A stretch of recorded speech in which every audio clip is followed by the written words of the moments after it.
Probably in the amateurs, and especially from the sparring that we've been doing. So you don't, it's so long ago you don't even remember when the last time? Yeah. When was the last time you had to make weight? That was, you said you've been boxing since you were 6. Then my last fight, I had to make weight because I had a meta that I wanted to be at 252 or something like that. But I'm not making weight or nothing. I feel good. I feel strong, and I feel that's the way that I should be. We saw you in the little promo cut, man. You look in excellent shape, man. You look ripped. Yeah, nah, I don't want to say ripped or anything like that, but I feel good, you know. I feel strong, and something that I didn't have to focus on weight or nothing like that. I just ate good, I trained hard, and, you know, I'm getting ready for this hard fight. Why do you think you approached things like that in the last fight and you realized that, you know what, that ain't me, like, that don't work for me, for my body? I think for listening to other people outside of the ring, you know, I had to get back to my roots. I had to get back to that gordito power because I feel that's the way that I feel good. I'm explosive, I'm strong, and being light and trying to look buff doesn't get me nowhere. I spoke to Ruiz Ortiz right now. He definitely feels he's written off heading into this fight, so it looks like he's very anxious for Sunday to step in there and prove everybody wrong. But you also have a point to prove, like you said, for yourself, you know, to show that you can go back and get that belt that you said that's missing, you know? Exactly, man. This is exactly why we picked Ruiz Ortiz, because we like challenges. We knew that he was going to come in, and we knew that he was going to be a dangerous fight. But like I said, I did everything that I had to do right. I trained really hard. I bust my ass off, sparring the lefties, and I did good, man. I could really box around. I could really adapt to the lefties. So when they say, when's the last time you ever fought a lefty, it's going to be today, Sunday. From a personal standpoint, what did it take for you to make all these changes? And you said this is what I need to do. You know, how hard was it? Because you had to let some people go. You had to add some people. You had to really search and find what will work for you. I just needed to focus. You know, I think once you make a decision in your mind and you're like, man, you know what, I'm gonna do whatever it takes to become champion again, and you're gonna do it, you know, because our mind is the strongest thing in our body. So I just said, you know what, I'm gonna open up my own gym, I'm gonna have my own team, I'm gonna have my own little facility, and that's exactly what I did. And I feel that's why I did all the hard work. That's why I've been busting my ass off, and that's exactly why we're gonna get this victory. Andy, elaborate more. How different is it? Cutting weight, how exhausting can it be to getting ready for the fight? It's exhausting, man. Like I said, a lot of people risk their lives. They lose their lives just to make weight, and especially not making weight at a certain time that when you should. But I don't know. I feel good, man. I feel like I'm ready to go eat some tacos, and when I step on the scale on Saturday, it's not going to be a big deal.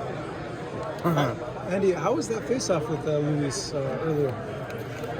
It was good, man. I had so many different face-offs, and other people cussed me out, but I feel me and him, we have respect for each other, you know. And I have respect for every single fighter that I fight or that I see, or people that get in the ring, because we all risk our lives in there, you know. There's people, have friends that have died inside that ring, so I don't know. Even if he was trying to talk shit or nothing or something, I was just still smile and just say good luck. How do you, like, size-wise, like, obviously you fought Joshua, you fought some big guys, but like size-wise, how did it look to you when you were kind of sizing him up? Not that big, man. Not that big. I think my whole life I've been fighting bigger guys than me, you know. I feel like I'm the smallest heavyweight out there, and I do better when I fight bigger guys. So it's going to be an exciting fight. You know, I talked to your dad, and he told me that he felt like around the middle part of the fight is when you could potentially either take over or take him out. Just kind of, you know, elaborate a little bit on how you mentally see the fight going in the middle rounds. Well, I feel in the beginning of the rounds, and all his fights in the beginning of his rounds, he's mostly dangerous, you know, in the beginning of the rounds. So the main thing, I just got to stay focused, stay cautious, be smart, and break him down, and then eat him up in the later rounds. Hey, your dad also told me that he feels like he can't take punches the same way as he used to, and he kind of in a way like questioned Luis Ortiz's chin. Yeah, well, you know, every punch is different, man. You know, we take punches. Hey, it's just hard, bro. It's hard. All punches hurt, man. Yeah. Even when Chris Arula hit me in the head, and then and the chin, they all hurt, man. It's just how you receive it and how you get back up to win that fight. Your last fight, you had a 1 year inactivity. Prior to that, you also had a 1 year inactivity.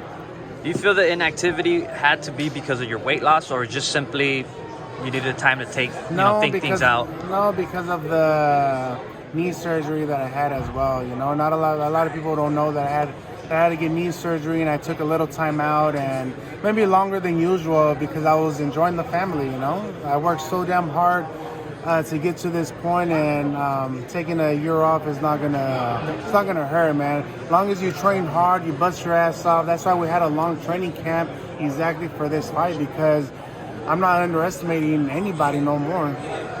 What's it like with your trainer? I know you've worked with him, you had a history with him, but now with a full camp for this fight, it feels good because whenever I need him, boom, he's there. He's available for me, you know. Everyone is just pushing me to the limit, and I feel like I should have done this a long time ago, especially opening up my own gym. I feel I could have been more disciplined, been more dedicated to this sport, and I'm still young, man. I'm still young. The future's super bright, and just got to work hard. obviously learning lessons. A lot of learning lessons, especially from the roller coaster that I've been through my whole journey. But from all the ups and downs, I know exactly what to do and what not to do now. 2 more questions. What would you say is the biggest difference between a camp with your new trainer compared to Eddie? I think part of the time and you know, having a lot of people just right there pushing you, you know, and I'm the only really fighter there, so I learned a lot from Eddie and them, and I'm not saying that I would never go back or he would never help me, because we have a lot of respect for him, but I feel the one-on-one is what's helping me out. If you do get the Usyk fight and you win this fight, would you think about going back to Eddie to prepare for that fight? Of course, you know, because like I said, he has a lot of experience, and I would love for him to help me out and try to get those titles back. And I think Eddie will be a good trainer too. That's a wrap, guys. Thank you very much. Thank you, Andy. Andy, right this way.